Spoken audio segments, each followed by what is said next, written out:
Mari berdoa. Tuhan, kami menyerahkan kelas ini dalam tangan-Mu, bertahtalah, beracaralah dalam kelas ini Tuhan. Kami lemah, kami terbatas, kami kurang pengetahuan. Oleh karena itu kami mohon hikmat Tuhan berkarya dalam kelas kami. Kami akan belajar tentang demokrasi dari berbagai agama. Namun fokusnya kami akan fokus kepada demokrasi iman Kristen. Kami ingin belajar, kiranya Tuhan melengkapi kami. Demi nama Yesus kami berdoa. Amin. Baik, kita bahas tentang demokrasi ya. John, Ya, Kalista hadir ya Pak? oke, Kalista ya. Iya. Oh, ada di waiting room ya, sebentar. Enggak, saya udah masuk ini. Maksudnya saya bilang kalau misalnya saya hadir gitu. Saya tadi di absen kan saya nggak ini. Oh iya, iya. Oh iya, ada beberapa di waiting roomnya. Oke, thank you. Kalista hadir.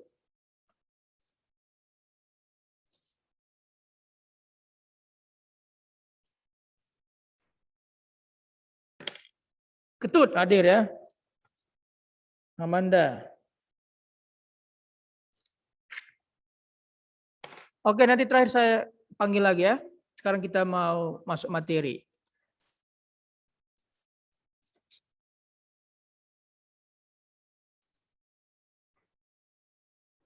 Oke, ini yang akan kita bahas ya.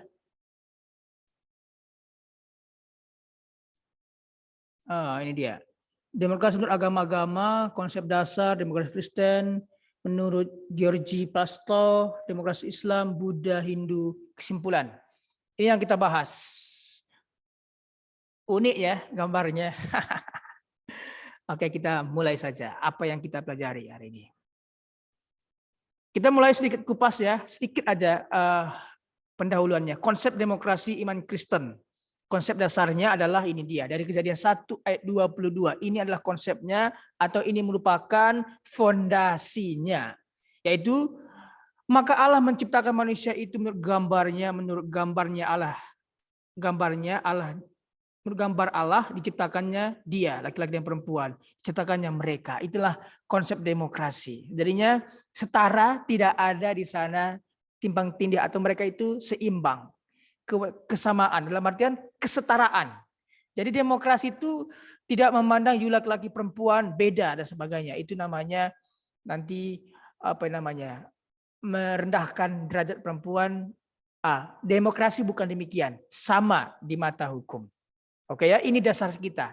Kita membahas tentang demokrasi. Setara dan tidak satupun yang direndahkan. Semua haknya sama di mata Tuhan. Kemudian ini pernah menyimpang karena dianggap perempuanlah sumber dosa.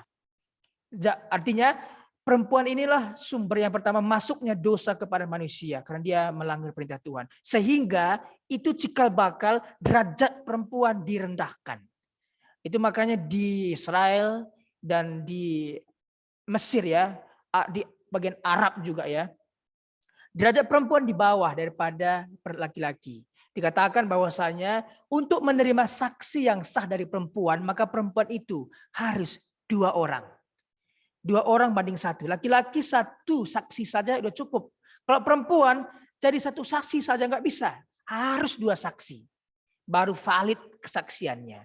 Itu karena direndahkan derajatannya. Kalau kalian tahu di bagian Mesir, bagian Arab dan sebagian Israel dulu, perempuan pun tidak boleh mengemudi mobil. Tidak boleh. Karena dianggap perempuan itu tidak sederajat dengan laki-laki. Jadi haruslah disupiri atau oleh laki-laki. Dan banyak hal lagi yang tidak diperbolehkan di bagian Arab, Mesir dan juga Israel. Bagian Asia Timur ya. Tidak boleh. Karena dasar ini perempuanlah sumber masuknya dosa. Sehingga perempuan derajatnya diturunkan. Oke? Kita masuk lebih dalam lagi. Nah, kita bahas itu pengertian. Suatu sistem di mana Allah mempersamakan semua status manusia di hadapannya. Itu di awal-awal ya. Semuanya sama. Sampai sekarang juga sebenarnya semua sama di mata Tuhan. Tuhan tidak berubah. Siapa yang membuat berbeda? Manusia yang membuat berbeda.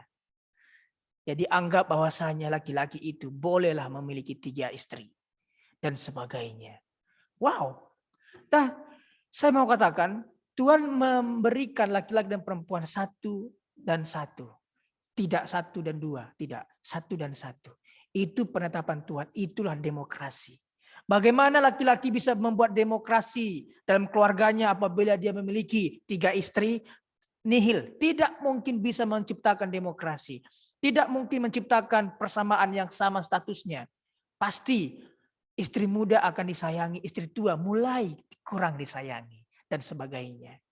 Bisa saja istri tua memilih untuk bercerai dan sebagainya karena kurang kasih sayang, pilih-pilih kasih sayang. Jadi idealnya adalah 1 dan 1. Jadi kalau kalian nanti sudah berkeluarga, ingat pesan saya ini. Ideal Tuhan adalah 1 dan 1, laki-laki dan perempuan. Tidak demikian 1 dan 3, bukan. Oke, kembali ke topik. Memiliki hak hiduplah sejak lahir, hak untuk mengembangkan diri dan kewajiban untuk menjalani hidup. Ini hak ya, di mana demokrasi itu di dalamnya juga ada hak. Kalau kita tidak menerima hak kita berarti bukanlah demokrasi. Ya, terjadi demokrasi berarti terjadinya hak kita, HAM, dan hak biasa itu mulai berkembang di sana.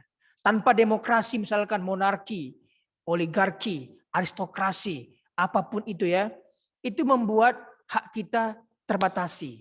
Misalkan dulu di Inggris ya, itu kan raja, monarki. Ada juga raja berkeputusan absolut. Bahaya. Sekalipun raja salah, dia bilang, kamu yang salah, matilah rakyatnya. Jadi rakyat itu tidak punya hak. Itu makanya kita mengambil ideologi Pancasila. Oke, kembali ke topik. Dan demokrasi Kristen. Oke, kita kupas sedikit ya.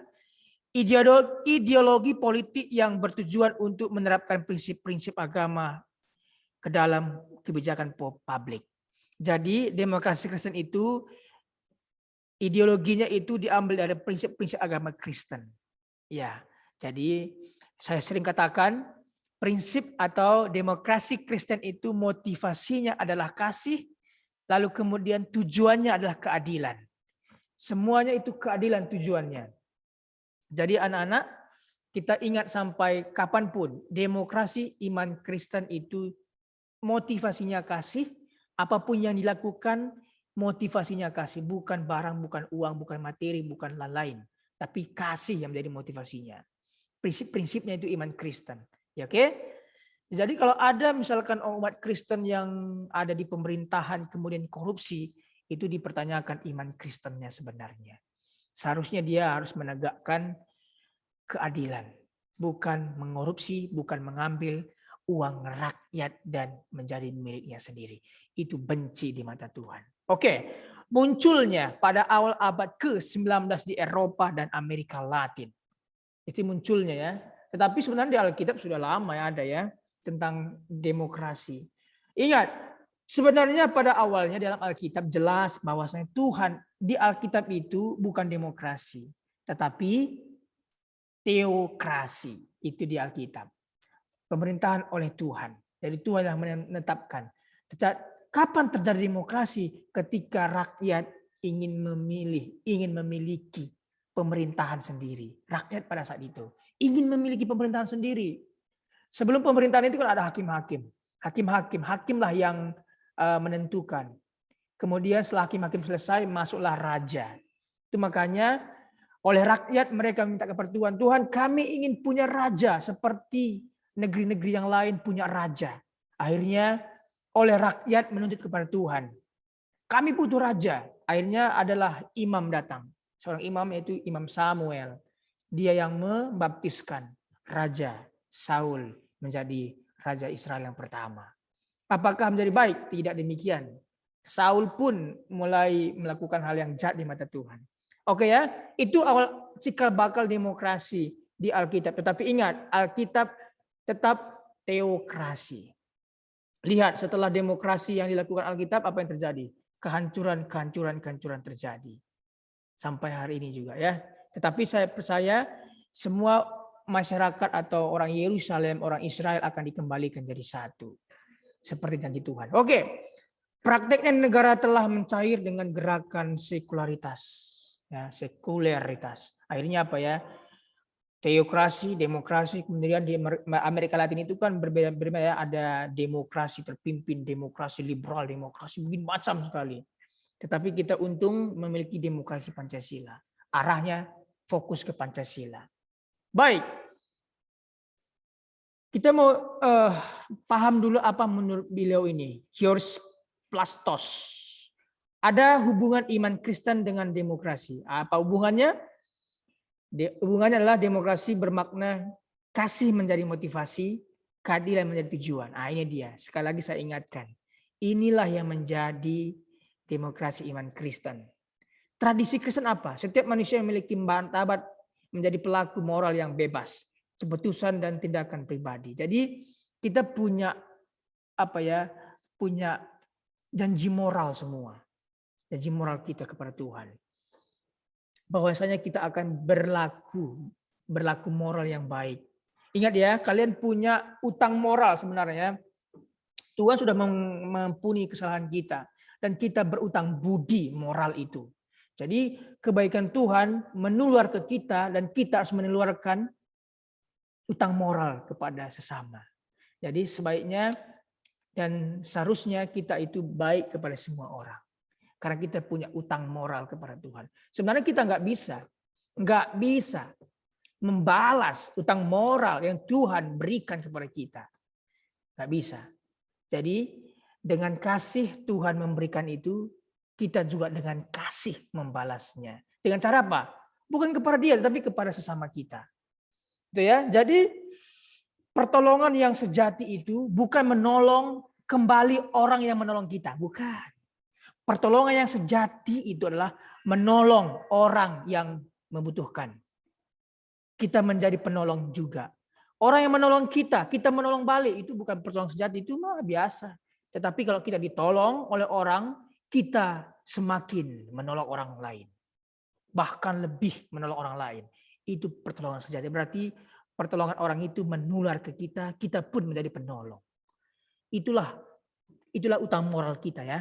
Jadi kalau ada orang yang mulai mengata-ngatai orang, membuli orang dan sebagainya, mana utang moralmu? Kalau kamu malah membuat Tuhan Yesus, malah dibuat Tuhan Yesus disalib kedua kali, artinya kamu bikin kejahatan lagi. Seharusnya kejahatan kita sudah diampuni, maka kita pun mengampuni kejahatan orang lain. Itulah ya demokrasinya kita, oke? Siap ya? Percayakah kalian bahwasanya kalian sudah percaya Yesus, dosa kalian diampuni? Maka kalian pun harus mengampuni kesalahan orang lain. Itulah namanya impartasi tadi. Ya, apa itu? Warisan iman. Oke, kembali ke topik. Jadi, kasihlah yang menjadi motivasi. Karena aku yakin, aku sudah diampuni Tuhan, maka aku hidup harus dalam kasih. Motivasiku adalah kasih, bukan yang lain. Oke, berikutnya. Ini dulu kulitnya saja dulu. Manusia memiliki martabat sebagai seorang pelayan. Nah, kita itu martabatnya kita adalah seorang pelayan. Ya, seorang pelayan itu melayani. Seperti di pagi hari tadi ya, bahwasanya OSIS baru dipilih itu sebenarnya menjadi pelayan. Bukan menjadi menjadi bos. Aku ini ketua Oslo, gini-gini, nggak boleh. Seharusnya ketika dia dipilih menjadi ketua OSIS, berarti dia memberikan martabatku sebagai pelayan, melayani kalian semua. Teman-teman, apa yang kalian butuhkan, aku menjadi perpanjangan tangan untuk menyampaikan aspirasi kalian. Benar begitu ya. Itu seorang pelayan yang memungkinkan kehidupan bersama menjadi nyata. Itulah dikatakan pemimpin-pemimpin seharusnya dia menjadi pelayan, bukan bos, bukan otoriter begitu ya. Jadi kalau kalian bisa masuk ke level ini, anak-anak, kalian bisa mewujudkan demokrasi yang berkeadilan. Ya, oke. Inilah demokrasi iman Kristen ya. Demokrasi iman Kristen kasih dapat dinyatakan bila setiap orang memberikan dirinya sebagai pelayan. Jadi seperti Pak Jokowi adalah presiden kita 2 periode, dia juga menempatkan dirinya sebagai pelayan, dia melayani. Dia ke Papua berkali-kali. dia ke tempat-tempat lain, melayani apa yang dibutuhkan. Suatu ketika ada di mana itu ya, ada mobil-mobil besar itu dijegat dan dimintain uang tiap hari oleh preman-preman di situ. Akhirnya mereka kan driver kan ini kan ada gajinya. Selama diminta itu kan uang mereka sendiri yang mereka kasih. Waduh, kasihan sekali driver. Akhirnya apa? Presiden langsung menelpon Kapolri. Selesaikan masalah ini. Selesai. Jadi dia pelayan. Apapun masalah kita, sampaikan kepada dia. Dia akan melayani kita. Demikian juga Tuhan. Tetap melayani kita di sorga. Dia berdoa syafaat bagi kita. Ya, aku datang bukan untuk dilayani, tetapi aku datang untuk melayani. Itu dia. Itu pemimpin. Dia masih melayani kita. Kalau kita datang, Tuhan ampuni aku. Dia akan datang untuk melayani kita. Aku mengampunimu. Bahkan aku memberikan nyawaku bagimu. Oke, kembali ke topik. Jadi tentu ya, seorang pemimpin itu harus melayani. Ketika dia bisa seperti ini, seperti orang ini nih, membasuh kaki para pegawainya. Dia ini seorang bos, seorang direktur, seorang CEO misalkan begitu. Dia turun tangan langsung. Itu membuat pegawai-pegawai itu kan, hormatnya minta ampun. Karena dia melihat ini bosku ini, pemimpinku ini seorang yang melayani, seorang yang rendah hati. Ya, jangan katakan aku rendah hati. Penilaian itu harus datang dari orang yang ada dekat kita. Orang itulah yang mengatakan, bosku itu rendah hati, bosku itu bermurah hati. Itu baru valid. Oke, kembali ke topik. Oke, sekarang kita masuk ke demokrasi Muslim ya. Ini kita bahas tentang kulitnya saja, saya tidak mendalamnya. Baik, munculnya itu sebagai kepekaan terhadap sistem monarki, diktator Yunani. Ini dia munculnya demokrasi Muslim itu cikal bakal. 5 Masehi. Ya, berarti tahun kelima ya Masehi ya. Oke. Jadi anak-anak, inilah cikal bakal muncul demokrasi Muslim. Demokrasi ditetapkan dalam bentuk di mana semua rakyat menjadi pembuat undang-undang. Rakyatlah membuat undang-undang. Oke, bagaimana keputusannya itu bagaimana gitu. Itulah mereka. Saya hanya membahas tentang kulitnya ya, tidak terlalu mendalam. Terus kenapa lagi? Oke. Oh ya, sikat sekali ya. Jadi anak-anak pada saat itu memang ada peperangan terus ya. Ada yang diktator Yunani dan sebagainya, sehingga membuat Muslim ini tergesek. Nggak boleh seperti ini. Kita harus buat demokrasi. Ya, mereka jadinya Muslim ini masuk ke wilayah-wilayah kita pun dengan cara demokrasi, dengan cara baik. Ya, dulu kan di Indonesia ini kan ini Buddha yang menguasai ya, abad keempat atau abad keberapa itu ya, ini Buddha yang menguasai. Akhirnya Muslim masuk ke Nusantara ini dengan cara demokrasi sebenarnya. Mereka pendekatannya pendekatan kebudayaan. Itu yang saya katakan pendekatan demokrasi. Akhirnya kita bisa menerima. Akhirnya Islamlah yang menguasai beberapa wilayah di Indonesia. Dan sekarang mayoritas di Indonesia inilah Islam. Karena pendekatan mereka dengan cara yang demokrasi, membudaya. Istilahnya apa ya? Istilahnya itu apa namanya istilahnya itu, lupa saya istilahnya. Ya, masuk dengan cara budaya begitu, mengikuti budaya sekitar. Oke, itu cara Muslim. Kemudian cara Buddha. Demokrasi itu dasar tindakan tanpa pemaksaan kehendak. Ini dia, memperhatikan kepentingan rakyat. Ya, saya tahu bahwasanya ini di mana para pemimpin itu dulu ya, mereka itu dengan cara keras, kemudian mereka reflektif. Caraku ini salah, aku malah membunuh orang tua, membunuh ini, membunuh ini. Akhirnya semua salah. Kemudian dia memutuskan untuk tidak melakukan lagi tindakan yang begitu. Seperti Asoka, seperti banyak pemimpin-pemimpin ya, yang kemudian insaf. Tidak melakukan lagi perkara-perkara yang begitu. Akhirnya dia mengatakan tindakan tanpa pemaksaan kehendak. Budak pun diberikan hak. Seorang tahanan pun diberikan hak, semua diberikan hak, bahkan hewan pun tidak boleh dibunuh dan sebagainya dan sebagainya.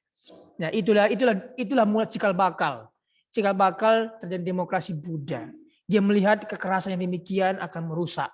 Kalau itu terus diwariskan kekerasan itu, maka rusaklah generasi ini. Jadi oleh pemimpin Asoka pada zaman itu, dia memutuskan, dia insaf, dia belajar Buddha, kemudian dia memberikan ini, ya, dekrit-dekritnya. Oke, jadi itulah cikal bakal ya. Masyarakat tidak dilihat dari derajat, namun dari nilai moral agama yang berlaku. Oke ya, itulah dia nilai Buddha ini. Berikutnya.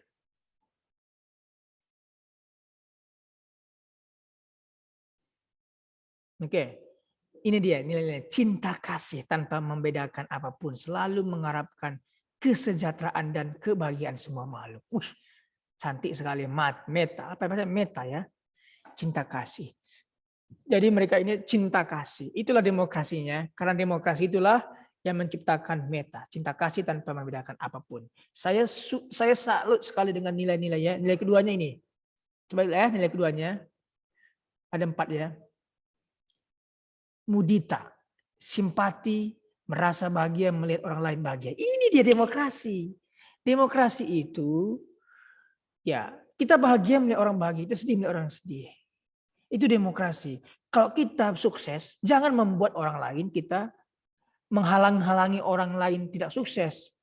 Mereka ini mudita ini, dia berhasil, dia tidak menjegal, mencekal dan sebagainya orang untuk sukses. Kalau dia sukses, dia pun mempersilahkan orang sukses. Itu demokrasi. I like it. Saya suka ini. Oke, itu demokrasi kita ya. Saya suka sekali nilai-nilai yang diberikan. Saya harapkan kalian yang harus mempraktekkan ini. Karuna, belas kasihan untuk meringankan penderitaan makhluk lain. Wah, mantap sekali. Apa yang kurang? Jadi kalau kita lihat misalkan hewan yang nggak dikasih makan, kurus, kalau ada makanan dikasih sudah. Ya, saya punya anjing. Anjing yang di rumah itu sekarang sebenarnya bukan anjing kami. Itu anjing tetangga yang dibiarin terus nggak dikasih makan. Akhirnya kan saya karena penuh kasih ya, kasihan anjing ini, dikasih makan. Ternyata dikasih makan, lama-lama dia tinggal di situ. Dikasih makan, dijinakkan, diberitahu tidak boleh masuk dan sebagainya, dikasih tahu dan sebagainya. Akhirnya jinak, akhirnya dia nurut dan sebagainya. Jadi ini ya karuna, belas kasihan untuk meringankan perintah makhluk lain dan manusia. Bukan makhluk lain ini tidak hanya hewan, tapi manusia lain juga. Jangan sampai kita membuat konten yang tidak baik tentang manusia lain. Miskin, aku kasih uang sama dia. Kita malah ngerjain seperti kemarinnya konten kreator YouTuber itu ya. Siapa itu? Ferdinand Paloka siapa itu ya. Itu kan membuat konten yang membuat pokoknya nggak bagus lah. Jangan kita membuat begitu demi tapi kita membuat sesuatu yang baik, menolong orang lain tanpa harus masukkan ke konten juga. Lanjut. Ini nilai berikutnya apa? Ada 4 nilai ya. Saya suka sekali. Mungkin saya salah bisa membacanya, tapi saya bacakan aja UPK. Ya, kalau salah tolong diperbaiki. Keseimbangan batin. Wow, keseimbangan batin. Jiwa kita. Karena jiwa kita nggak seimbang. Dalam artian jiwa kita ini kan dipengaruhi eksternal, kata-kata orang. Kemudian jiwa kita melong. Ya, dan sebagainya, kita mungkin mendengar berita-berita hoax dan sebagainya. Jiwa kita nggak stabil. Jadi butuh keseimbangan. Oke? Jadi saya salut sekali dengan nilai-nilai yang dimiliki ini. Kalau kalian adalah agama ini, tetap 4 ini diperjuangkan. Maka kalian pasti mendapatkan kebahagiaan. Oke. Lanjut. Sekarang kita masuk ke belum ya. Ini masuk ke Hindu. Nah, Mahatma Gandhi ya. Mari kita lihat nilai-nilainya. Dari mana asal muasalnya? Perwakilan simbol demokrasi, beliau lah perwakilannya. Tokoh humanis dan pluralis, menyuarakan haisma. Sorry, kalau saya salah baca diperbaiki ya. Haisma, pramo, dharma ya, menolak desentralisasi kekuasaan pada dunia barat. Ini dia. Menunjuk nilai yang baik, pluralisme. Dia tokoh humanis dan pluralis ya. Dia demokrasinya sangat tinggi. Bagaimana supaya tidak terjadi permasalahan? Kita duduk bareng, kita berdiplomasi. Mari kita duduk, selesaikan masalahnya. Enak sekali. Ya. Pencapaian apa? Menitik beratkan etika kemanusiaan, apapun kemanusiaan. Tentang kemanusiaan saya cerita satu hal. Ini cerita di luar dari materi. Humanis, kemanusiaan. Ada seorang penyanyi Indonesia namanya Anggun. Ya Anggun, tahu ya Anggun ya. Penyanyi Indonesia. Saya sebutkan aja agamanya, agama Islam. Namun sering sekali tampil dan diundang nyanyi di Vatikan. Vatikan itu tidak lain dan tidak bukan Roma atau Katolik. Apa yang dibilang pada waktu wawancara? Saya memang beragama Islam, tapi bukan agama yang saya junjung, bukan agama yang saya bawa, tapi humanis, kemanusiaan. Kemanusiaan. Ketika saya diundang untuk menyanyikan lagu-lagu Italia, lagu rohani itu, saya datang sebagai kemanusiaan saya. Saya lebih menjunjung kemanusiaan. Kalau saya bawa agama, mungkin saya akan membatasi diri saya untuk masuk ke sini, ke sini, ke sini. Kalau agama yang saya junjung tinggi. Tapi saya membawa kemanusiaan, humanis itu. Itu yang Tuhan bilang di hukum kedua. Kasihlah sesama manusia seperti dirimu sendiri. Oke, kembali ke topik. Jadi dia seorang penyanyi, tapi dia tidak membatasi dan tidak membatasi dirinya. Agama aku agama Islam, aku tidak boleh begini, aku akan haram. Enggak, dia lebih kemanusiaan. Kalau kita junjung kemanusiaan, maka kita akan diterima dimanapun. Orang tidak akan lihat agama kita. Hanya Indonesia mungkin hanya melihat itu, apa agamanya, kan gitu ya? Apa agamanya? Tetapi di dunia lain tidak demikian. Tidak demikian ya. Apapun ya, kalau kita lihat X-Factor, idol ya, di dunia lain, di Amerika, dimanapun itu boleh nyanyi rohani dan sebagainya. Tapi di sini mungkin dibatasi dan sebagainya. Oke, kembali ke topik. Jadi saya senang sekali dengan humanis dan pluralis daripada Muhammad Gandhi. Dia menitik beratkan etika kemanusiaan, ajaran kasih, penolakan kekerasan, penindasan kesewenangan. Ini juga yang dibawa oleh Tuhan Yesus datang ke dunia ini. Kemanusiaan, etika kemanusiaan yang dia tekankan. Apalagi ajaran kasih, penolakan kekerasan, penindasan, dan kesewenangan. Ini sama. Apa bedanya? Sama. Sama. Dia datang tidak membawa agama. Dia datang membawa kebenaran. Oke, tolong kebenaran ini kalian junjung tinggi. Kalian yang beragama Hindu ya, ini kita bahas tentang asal usul demokrasi di agama Hindu. Mungkin ada versi lain ya, tapi saya bahas hanya versi ini dari Muhammad Gandhi. Oke? Mungkin ada versi lain kalian yang tahu. Lanjut apa? Ini hanya kulitnya saja ya, saya tidak mendalaminya. Cikal bakalnya aja. Sekarang kita masuk kepada ini dia. Kristen. Oke ya. Apa yang dimasuk di sana? Di sana keadilan. Boleh, silakan. Keadilan yang kita junjung tinggi. Tujuannya keadilan. Motivasinya kasih, tujuannya keadilan. Oke, apa? Ini terjadi. Oke, Kristen itu terjadi karena ini dulu kan satu agama saja, ya, agama Katolik ya. Dimulai daripada extra excelsia nulla salus. Di luar Tuhan tidak ada keselamatan. Ini ya. Kemudian apa lagi kemarin? Terjadi di Roma Katolik ya. Terjadi juga ada lagi surat menjual surat keselamatan itu. Ada surat kalau itu di sana diselamat dan sebagainya. Itu cikal bakal akhirnya nggak bisa begitu, kita harus berdemokrasi dan sebagainya. Ini dia. Oh, ini saya masuk kemana ini? Oh, sorry, saya masih Kristen dulu ya. Kok ulang lagi nih, saudara? Jadi Kristen ini dimulai dari sini ya. Jadi kita berdemokrasi. Mari kita datang kepada seorang bukan membawa agama, ya, bukan membawa agama, tapi kita membawa kebenaran. Jadi kita datang membawa kebenaran, membawa ajaran Tuhan Yesus. Siapapun yang percaya Tuhan Yesus dia selamat, bukan selamatkan agama dan sebagainya. Oke? Jadi demokrasi lah. Jadi demokrasi ini pada waktu itu di Roma seperti itu. Banyak masalah di abad 17. Jadi ada masa-masa kelam di sana ya. Di mana pada waktu itu ya ada penemu-penemu mengatakan pusat tata surya adalah matahari, katanya begitu. Terus ada pihak agama tidak demikian. Oh no, bulan kata agama. Lalu kemudian kalau salah itu ada yang dibunuh itu. Saya lupa namanya. Gilgeo apa namanya, lupa namanya. Penemu itu dibunuh, dipak matiin sama agama karena menentang agama pada zaman itu. Itulah zaman kekelaman abad 17. Dan berbagai penemu-penemu juga ya mengatakan demikian. Banyak sekali penemu-penemu. Akhirnya mereka berdiam diri saja karena takut dengan agama. Dan kemudian hari karena masa kekelaman itu terjadi, akhirnya ada Konstantinopel mungkin jatuh karena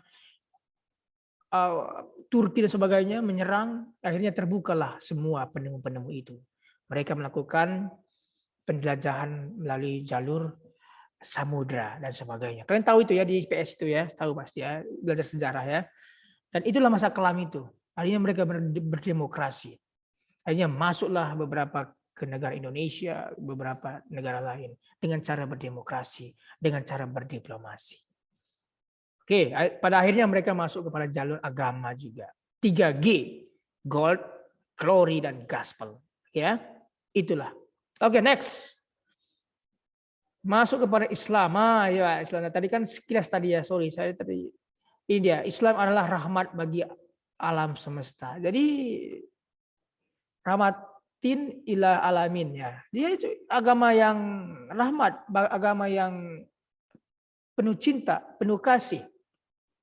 Jadi sebenarnya kita ini kalau kita lihat kepada dalam, Islam itu baik.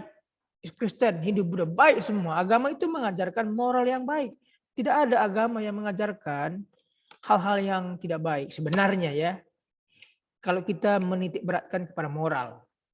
Jadi memang terjadilah namanya golongan-golongan yang dikatakan radikal dari agama itu. Sehingga mementingkan golongannya atau komunitasnya.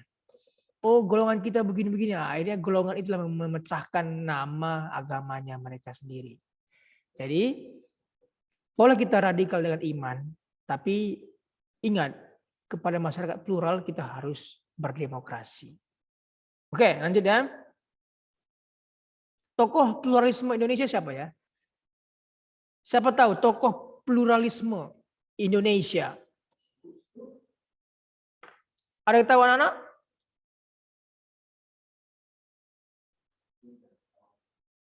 Siapa tokoh pluralisme Indonesia?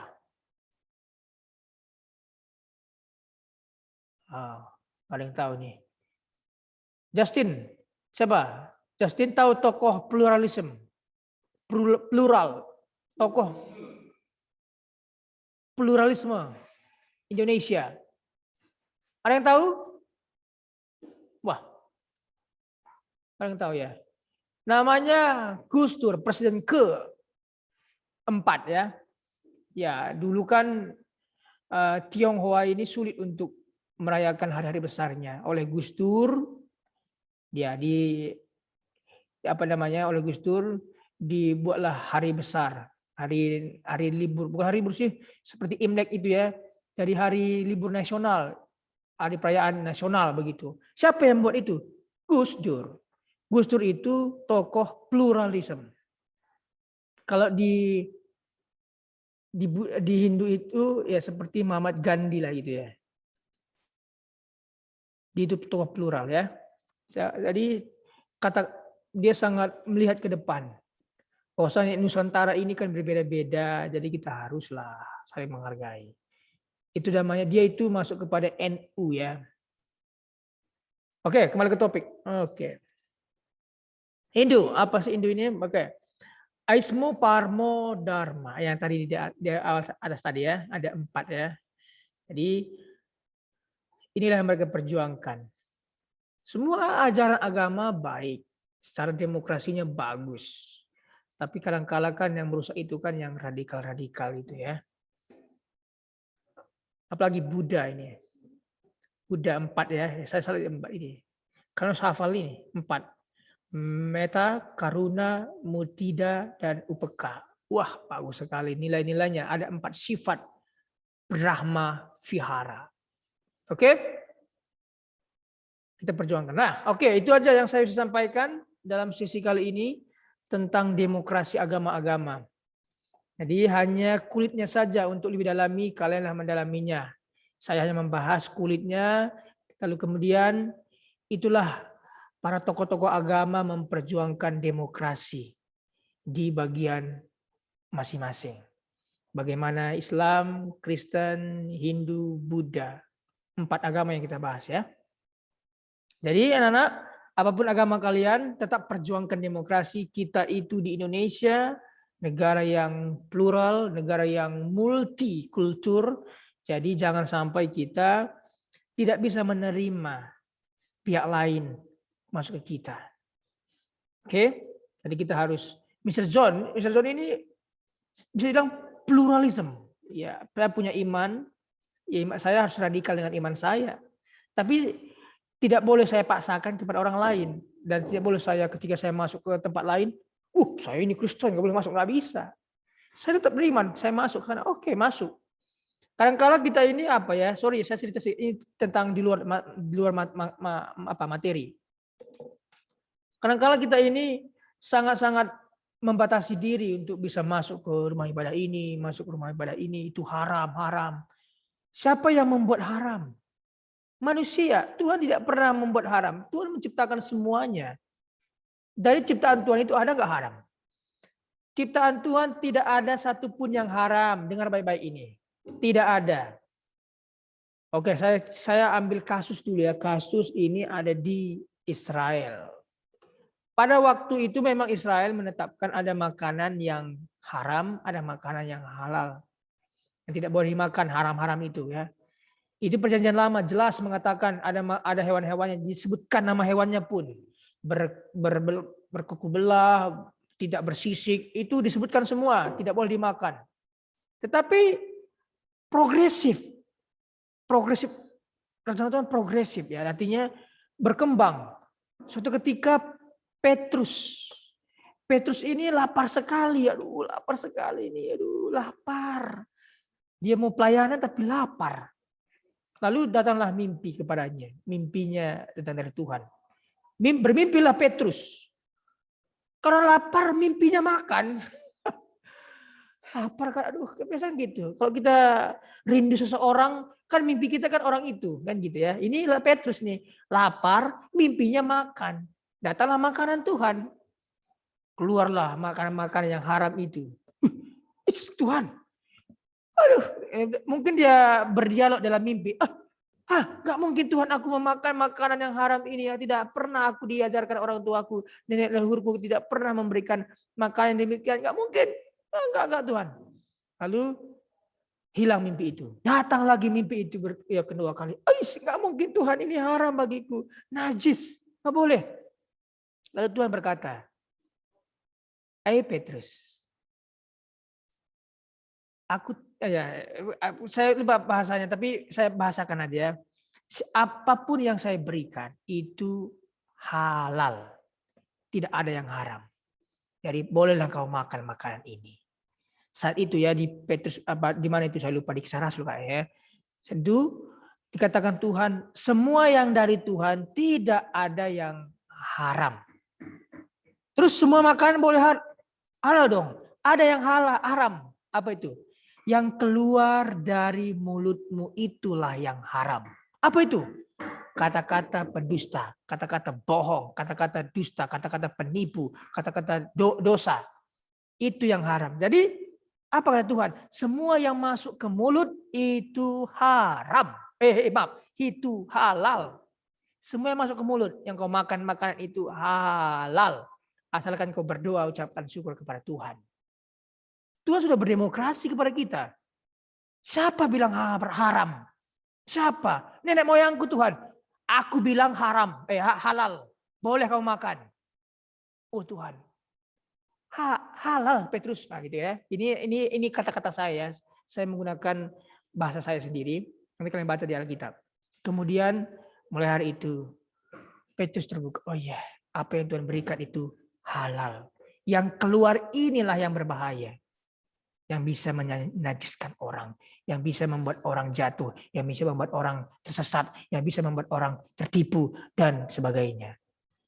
Jadi anak-anak, yang masuk itu adalah halal, yang keluar ini, jaga baik-baik, bisa mengharamkan orang, bisa menajiskan orang, dan sebagainya. Jadi itulah diplomasinya Tuhan, itulah demokrasinya Tuhan. Tuhan pun sudah melakukan progresifnya ini. Perjanjian lama ini nggak boleh, ini nggak boleh. Tentang makan darah, bagaimana Pak John? Oh Dian, silahkan Dian. Oh, saya cuma ingin menambahkan, Ya. Mister. Dulu itu saya pernah dengar kenapa bangsa Israel tuh nggak boleh makan ini, nggak boleh makan itu. Itu untuk membedakan bangsa Israel dari bangsa-bangsa lain. Karena bangsa Israel tuh bangsa pilihan Tuhan. Tuhan nggak ingin bangsanya sama dengan bangsa lain. Makanya dahulu kenapa ada yang disunat, sekarang udah nggak ada. Nah, saya itu. Ya, betul. Mister. Iya, itu juga membedakan ya. Tapi saya lebih ke perspektif tadi haram dan halal. Ya betul, itu memang untuk membedakan bangsa pilihan Tuhan dengan bangsa yang lain. Ya dia ada pembatasannya, ada ya alurnya lah, ada rule dan sebagainya. Tentang rule makanan itu juga termasuk salah satunya. Tapi sekarang ada progresifnya Tuhan. Jadi kalau kita memang mengharamkan darah, is okay karena darah itu punya nyawa, punya bakti sebagainya. Is okay. Saya pun ngeri juga kalau darah ya. Jadi kalau kita merasa ngeri tidak baik bagi tubuh kita, janganlah kita konsumsi. Ya, oke? Jadi anak-anak yang dikasih Tuhan, ini yang saya bisa sampaikan tentang demokrasi tadi. Tuhan pun sudah, demokrasi itu habis hak bebas ya. Diberikan Tuhan hak bebas kepada kita. Jadi ingat, di bawah hak bebas itu, kalau kita salah menggunakan, kita harus mendapat hukuman. Di negara kita pun diberikan kebebasan. Kita bebas di negara kita, tetapi kalau kita salah gunakan kebebasan ini, kita pun dapat hukuman dari negara kita. Misalkan kita mengejek orang lain, memukul orang lain, kan kita sudah melampaui hak bebas kita. Akhirnya kita melukai hak bebas orang. Kita pun bisa dilaporkan, kita pun dapat hukuman. Jadi anak-anak, ini ya tentang demokrasi agama-agama yang saya bisa sampaikan sedikit saja. Jadi untuk mendalaminya kalian pelajari lagi lebih dalam. Oke, ada lagi yang mau bertanya sebelum kita mengakhiri kelas kita?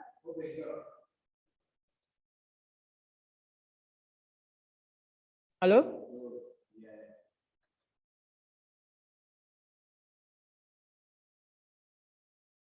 Oke, sepertinya tidak ada ya. Terima kasih Dian yang sudah menambahi.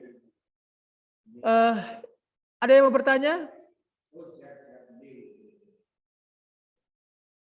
Belum, Pak. Oke, baik. Baik, kalau gitu kita akhiri kelas kita ya.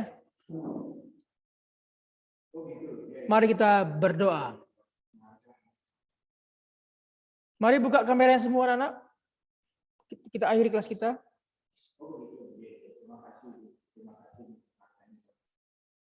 Kita berdoa. Tuhan, hamba-Mu terbatas memahami tentang demokrasi. Tuhan, saya tahu bahwasanya demokrasi agama-agama itu lebar dan luas, tapi hamba-Mu hanya membahas secuil, sedikit saja. Kiranya Tuhan yang bekerja dalam hati anak-anak ini, kalau mereka penasaran, kiranya Engkau bukakan hati mereka, pengetahuan mereka, sehingga mereka lebih mengerti tentang demokrasi agama-agama. Namun Tuhan, Engkau izinkan ini terjadi, supaya kami belajar lebih lagi. Kiranya demokrasi itu ada dalam hati kami, kiranya hak itu ada dalam hati kami, sehingga kami tidak menyalahgunakan hak kami, tidak menyalahgunakan demokrasi kami, tidak menyalahgunakan apa yang menjadi hak bebas kami, sehingga tidak merugikan diri kami. Banyak orang di luar sana menyalahgunakan hak bebas mereka. Mereka sudah mencampuri masalah orang lain, sehingga itulah membuat mereka terjerat dan masuk ke jeruji. Tuhan, kami tidak mau melakukan hal yang sama, meniru yang sama dengan mereka lakukan. Kalau bukan ranah kami, bukan pengetahuan kami tidak mau Tuhan. Tapi kalau kami ingin belajar, berilah kami hikmat-Mu, sehingga kami boleh mengerti pelajaran demokrasi dan HAM lebih baik. Terima kasih, kami akan berpisah dan melanjutkan kegiatan yang lain. Tuhan memberkati kami semua. Demi nama Yesus. Amin. Oke, terima kasih. Selamat beraktivitas. Siapa yang belum di absen tadi? Silahkan. Yang sudah di absen boleh tinggalkan Zoom kita. Cornelius ada, Cornelius. Yang di awal. Hadir, Pak. Ketut ada, Cornel ada, oke. Siapa lagi tadi yang terlewatkan? Kevin, Pak. Kalista udah ya Pak berarti tadi. Ya. Nesa ada? Justin, oh ya, Justin ya. Nesa ada? Saya Pak Kevin, Pak. Kevin, oh ya, Kevin. Sudah Semuanya hadir ya, Oke. Pak. Oh iya ya. Mister. Oke, God good. bless you. God bless you too.